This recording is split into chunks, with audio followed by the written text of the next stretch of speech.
Hello everyone, SirMonkeySuit Zappy here, back again with Hunter x Hunter. We are on episode 104, and in the last episode we have King Meruem, who is still doing these board games with certain people, although the only one that really matters is the little blind girl that we still haven't got a name for yet, so I would like to have a name for her so I can, label her correctly, as opposed to just being like, the girl that plays Gungi. The made-up game for this show.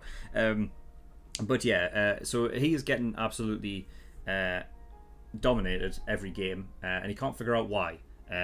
But he is sort of very taken aback by her ability to just figure out all of his moves, like from the very get-go of the game, and just absolutely outplay him. And he's getting very angry, and I don't know if he's affecting the weather, because there's a storm coming in. And if that is the case, then his power level is ridiculous. But we'll see what comes of that.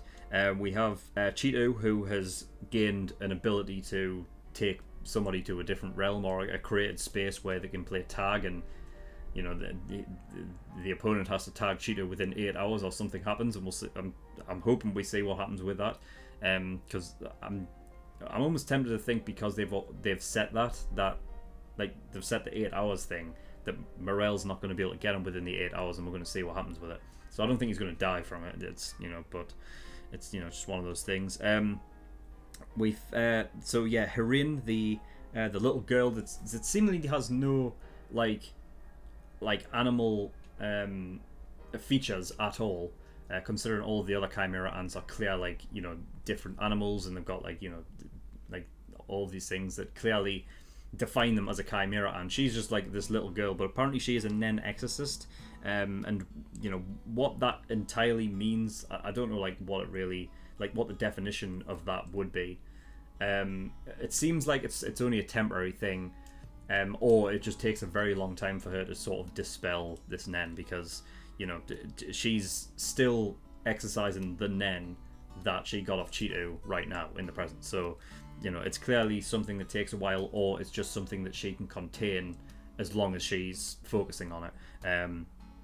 So yeah, we'll see if if the APR thing ever comes back again. And I believe that's the only real talking points for last episode. So yeah, nothing else to really talk about. But we're going to get into episode 104 and see what we get. So without further ado, let's go.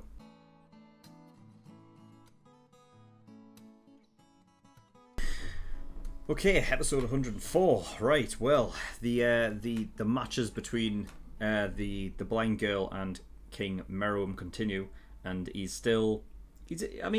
got a bit closer. He got a bit closer by using a strategy that she came up with 10 years ago. So, how old is she then? I don't know. I suppose it's fucking anime, isn't it? You have all of this shit going on, it's not. It wouldn't be a surprise that a kid that would be 5 years old mastered the fucking game. You know what I mean?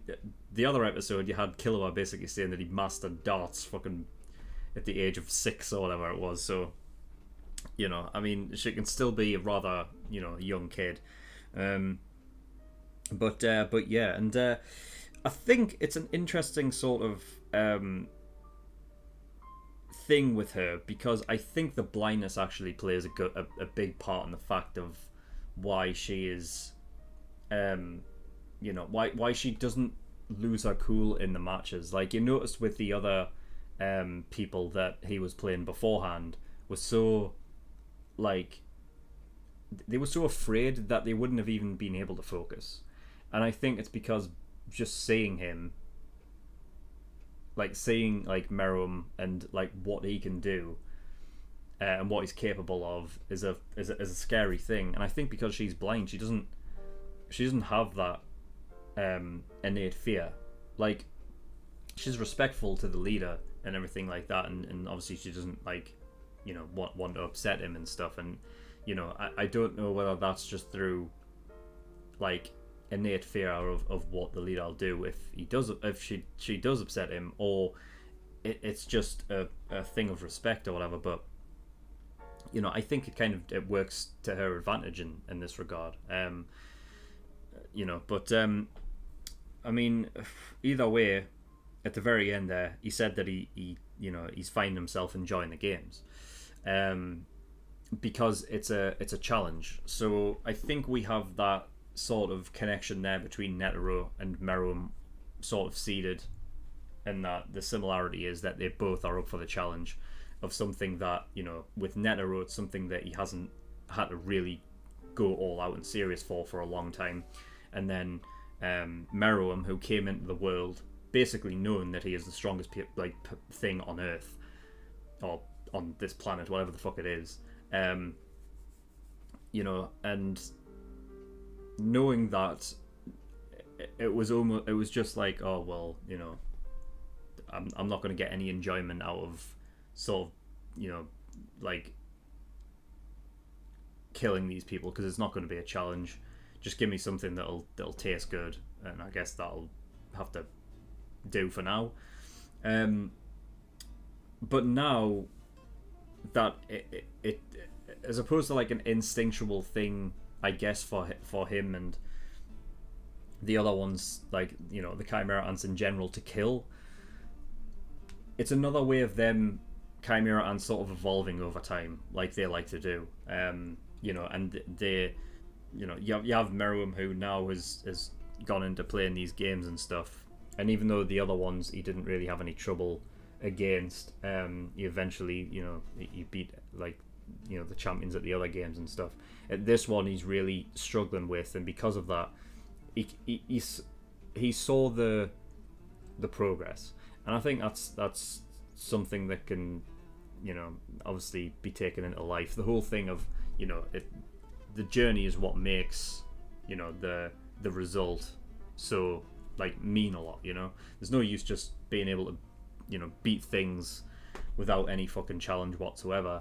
It's working your way up to that and noticing some kind of progression, which having to go all out and give everything that you can in order to inevitably win the game, or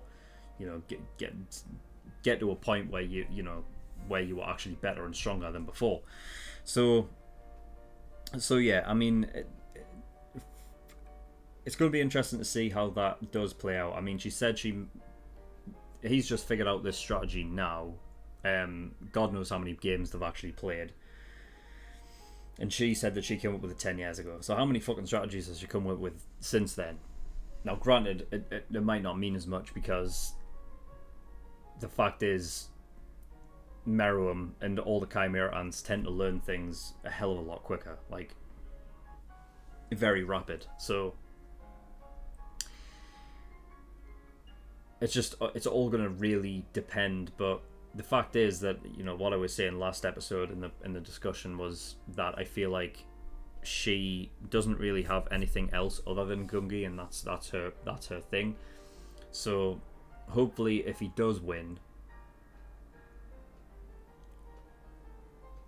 I wonder if because of that conversation that he still will keep her around. And that's a big hope on my part, because I just don't want her to die, but because she's a little sweetheart. But we'll have to wait and see what comes of that. And yeah, I mean, they were the little two fucking, the wolf and the, what's the other one? Whatever the fuck they were, the two little grunts or whatever. Basically saying at the start there that Meruem was actually what was he forgetting to eat? I can't remember the quote, but it was he wasn't eating because he was focusing so much on the game. So you can see that has completely taken his focus away, and I hope he keeps her around. I hope he doesn't kill her, because I feel like, because she doesn't have that innate judgment of him that I was speaking of before, because she's blind, that, and that they had that sort of talk earlier in this episode, that maybe there's a possibility that she can give him some kind of ideology, or morality, or something, to where he's not just just a thing that kills things, and for no other reason than just because he can, and maybe she's the character to do that. So hopefully, but we'll see what happens with that. We had Nov, who was roaming around the city whilst Morel was within the game. Of course, I will just get the Morel thing out of the way because I mean, he basically just waited it out whilst gradually letting out smoke all the way around to attach to Cheeto's ankle. And because of the stress, Cheeto just managed to make up a thing on the spot, like make up an ability on the spot. Not that it really helped in any way, but it was just like completely out of distress. But it just, that's just one of those sort of examples of the Chimera ants like being able to evolve at a ridiculous and stupid rate, But he was able to get out. So I guess we'll never know what would have happened at the end of that 8 hours. Because it can only be used once. Great. So interesting. So Shia is able to actually no, we'll do the Nov stuff first. So Nov, I like the fact that because he wasn't aware that he was being watched or he was being followed and everything like that, but he was just doing it just sort of in case. Because obviously he could have just, gone inside portals anywhere, But the fact is that he looked around before he went in the back alleyway to move around. I like he's got provisions and stuff as well in those rooms, so he can go in there for like a snack and stuff to keep his energy up and whatnot. But he says he has 21 rooms. Its ability is called hide and seek. But once you're in there, the only way to leave is through the door, and the only one who has the key to the doors is Nov. So yeah, interesting.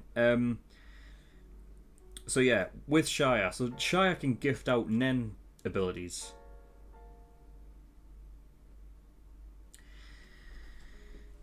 Which is interesting. I mean, when you're looking at... I think when you do see him, he seems very... I felt like he was the one that was like most sort of... Like out of the three, he would be the most like supportive out of the bunch. Like he would be like the support guy. And I never really had any idea on what his Nen would have been. I had a theory back when Kite was being puppeted for the first time, because at that moment, like, you had him playing like violin, and I was wondering if there was some correlation there. Turns out it wasn't, and that's just Neferpitos. But he's sitting around, he's sort of reading books. So I guess his focus is entirely on, I guess, making Nen and then gifting it out to them. Although, that being said, Shia gave Cheeto that one, right? The one where he takes them into the field for a game of tag.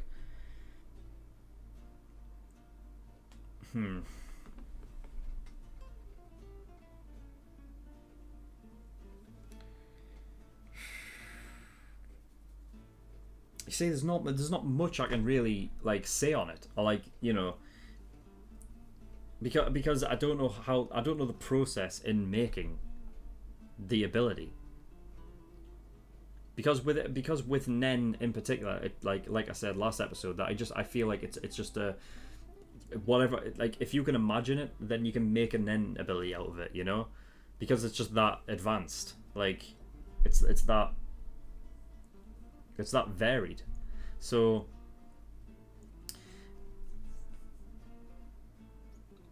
I don't know. I mean, at what rate can he actually just pump them out? Because obviously he would have had to have created the ability like based upon what Cheeto is and what he was, right? The only thing is that when you've got like the likes of, like, when Morel was in there and he's talking about how you're basically an idiot, like you're a bit like, this was your creation.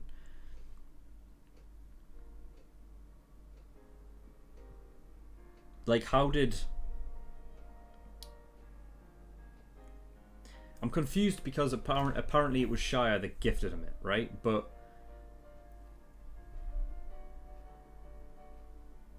it was clearly from like Cheeto's head. Like that was a thing like made specifically for him. And Morel called him out on being an idiot because of the lack of like thought process about what it was. I mean, even the narrator said it was a work in progress. So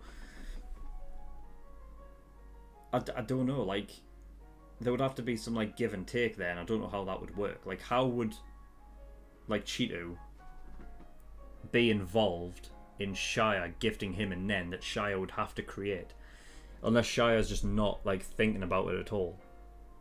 Like, is it just Cheeto basically saying like, give me this ability, and like Shia's just like, okay, there you go. Like, you know, is it a case of where they have to like literally give all of the details and stuff as to how it works? And because he's an idiot, he didn't give like enough details and or do it more efficiently or anything like that, so it just turned out shit. Not like Shia's fault, because Shia could have obviously made it better, but he just gifted what Cheeto wanted. I guess that must have been what it was. But yeah, so I mean, the thing is just, I don't know how good Shia's really going to be in battle, though. And that's the thing. Like, I don't know really what he's going to be able to pull off. So who knows? Just have to wait and see.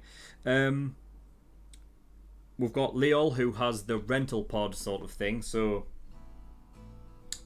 sort of similar to Shia being able to gift out Nen abilities. The rental pod is able to take and borrow from somebody else, depending on if, you know, if they owe you some sort of, you know, some sort of debt, because it's an IOU, isn't it? So it can be taken out at any one point, but the, you know, the conditions have to be met in order for that to be the case. So obviously he could take flutters. I imagine he could take Hirins, and he can take Cheetos as well, because they were talking about that whole thing a couple episodes ago, right? Not that I think that would really what is Cheeto's ability? Because the flutter thing was something that Flutter already had beforehand, and I imagine Hareen, that was something that she already had beforehand. But Cheeto didn't really have something beforehand. Like, he didn't have the, you know, the tag arena thing, and he didn't have the crossbow thing, because he literally just made that up. I feel like Cheeto's just been running around and using his speed, and that was it. So I don't really know what Cheeto's would actually be. But yeah, I don't know how Nov got Flutter. I don't know how the fuck he managed that, because Flutter doesn't come down. He stays up in the air. You see how high he was? Like, how did Nov get up there? Like, Nov can't like create a portal in nothing. Like, there has to be a something he can get out of the portal from, like a floor or a wall. We're not going to find out, are we, how he got him? We're not going to find out. We're just expected to, you know, he just got him. It's kind of annoying, but oh well. Yeah, Morel's smoke can actually replicate anything as well. Seemingly perfectly. Which makes me wonder why he uses the deep purple thing. Like, are they stuck in looking like white ninjas? Because, or shinobi, or whatever the hell they are. Because, I mean, unless it takes more aura in order to replicate something. Because he could replicate a whole body of himself and talk with it as well. And not only that, like, use the pipe. So that had to have taken a lot. I suppose he wasn't doing anything else other than just walking behind him anyway, so there's that. But he also replicated grass, so it can just replicate anything, colour and all. So, yeah, something to keep in mind. And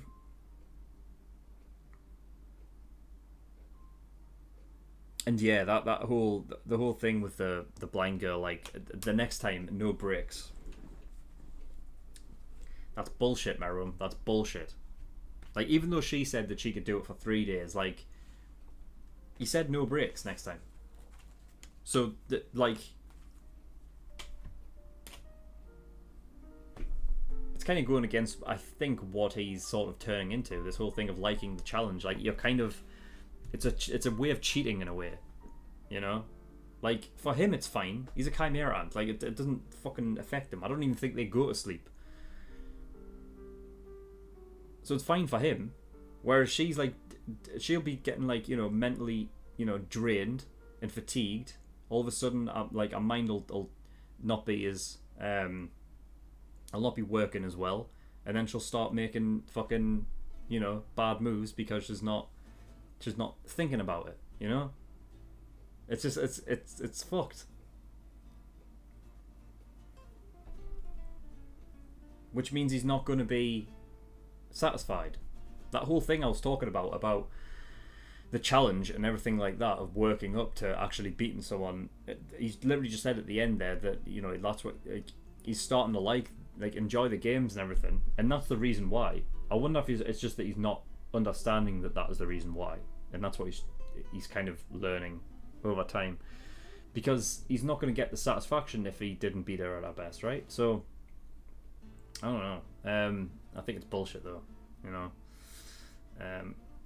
It could also just be the fact that he's enjoying them that much, so he's like, no breaks, you know. I don't want to wait in between games. Play me all the time, 24/7. Fuck it. I hope she's getting fucking food as well. Like, she must be. She must be. But yeah, that's all I've got. So thank you everyone for watching. In the description below, I've links to certain things. One of them is the Discord, so you can get yourself over there. And I also have a Patreon page as well. So if you do want to support me on Patreon, that'd be very much appreciated. There is a bunch of different tiers and rewards, depending on how much you want to support me with. So there's the early access tier for $5 a month. That gives you access to shows a week early, and you get 4 episodes of Hunter x Hunter every week. That's 2 on Monday and 2 on Friday, as opposed to YouTube General Public that only get access to 2 episodes a week. So by the time this episode comes out on YouTube for the general public, you can go to my early access tier on Patreon and get access to the rest of the show and reactions, because this is episode 104 now. There's only obviously 151 episodes, so yeah, the rest of the show should be, I'll probably have reacted to the rest of the show by then. So if you can binge watch the rest of the show within a month, it's only going to cost you $5, so it's a pretty good deal. There's also the full length tier there. That doesn't matter for this show, but for other shows you will need that. And then there are other tiers where you can pay to have certain shows reacted to. So if you do want, you know, me to react to a certain show, then go have a look and see what they offer. But that's all I've got. So thank you for watching. I'll see you all next time. Bye bye.